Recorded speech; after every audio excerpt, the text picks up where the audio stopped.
જામનગર મહાનગરપાલિકાને બોમ્બની ધમકી મળી છે। જી હા, ધમકીભર્યો ઈમેલ મળતા તંત્ર થયું છે દોડતું। બોમ્બ સ્ક્વોડ, એલસીબી, એસઓજી અને પોલીસની ટીમ સ્થળ પર પહોંચી છે। મહાનગરપાલિકાની બિલ્ડિંગમાં સઘન ચેકિંગ હાથ ધરવામાં આવ્યું। સુરક્ષાના ભાગરૂપે મુખ્ય પ્રવેશદ્વાર બંધ કરી દેવામાં આવ્યો છે। લોકોની અવરજવર પર તાત્કાલિક પ્રતિબંધ મૂકવામાં આવ્યો છે। સમગ્ર બિલ્ડિંગ અને આસપાસના વિસ્તારમાં પણ તપાસ ચાલુ છે।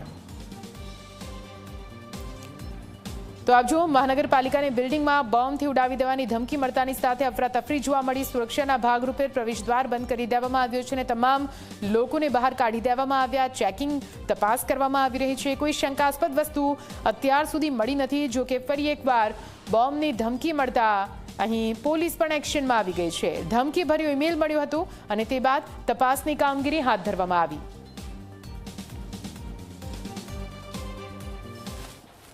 મેલ આવ્યો છે। મેલના આધારે પોલીસની ટીમ તેમજ ડોગ્સ ટીમ છે એ ચેકિંગમાં સઘન ચેકિંગ કરે છે। લોકોની સલામતી માટે સ્ટાફવાળાને બહાર કાઢી તેમજ એ લોકોની સુરક્ષા માટે ચેકિંગ કરી અને જે કાંઈ કાર્યવાહી થશે ત્યાર પછીનું વિગત જાણવા મળશે।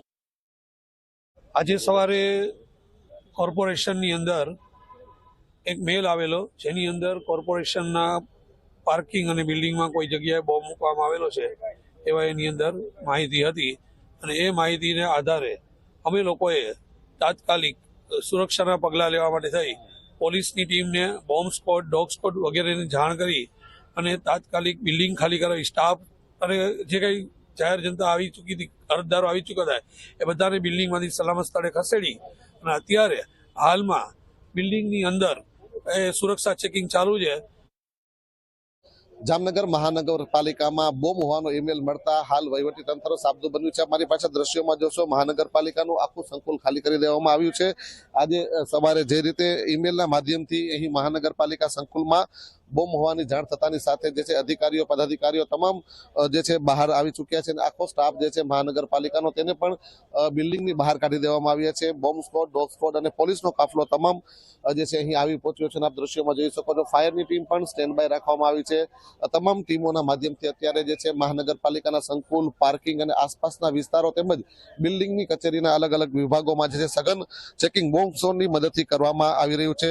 સુરક્ષા એજન્સીઓ દ્વારા તમામ પ્રકારનું ચેકિંગ હાથ ધરવામાં આવી રહ્યું છે અને હાલ મહાનગરપાલિકામાં જે પ્રવેશતા બંને ગેટો છે તેને બંધ કરી અને સામાન્ય જનતા તેમજ અરજદારોને દૂર રાખવામાં આવી રહ્યા છે। ત્યારે મહત્વનું છે કે જે રીતે હાલ આ બોમ્બ હોવાની જે છે ઈમેલ મળતાની સાથે તંત્ર સાબદું બન્યું છે અને મહાનગરપાલિકા તેમજ જે છે પદાધિકારીઓ, મેયર, ચેરમેન, ડેપ્યુટી મેયર, શાસક પક્ષ નેતા સહિતના પદાધિકારીઓ પણ અહીં ખડેપગે ઉભા છે અને જ્યારે પણ આખું સઘન ચેકિંગ પૂર્ણ થયા બાદ આ ઇમારતને સલામત જાહેર કરવામાં આવશે ત્યારથી ફરીથી કચેરીને રાબેતા મુજબ કરવામાં આવશે। પરંતુ હાલ જે છે ઈમેલ મળ્યો છે બોમ્બ હોવાનો, આ કોણે ઈમેલ મોકલ્યો છે તે અંગેની હજી કોઈ વિગતો બહાર આવી નથી, પરંતુ ઈમેલના માધ્યમથી બોમ્બ હોવાની જે છે વાત મળતાની સાથે અત્યારે તમામ પ્રકારની જે છે તપાસ કરવામાં આવી રહી છે। મુસ્તાક દલ, ઝી મીડિયા, જામનગર।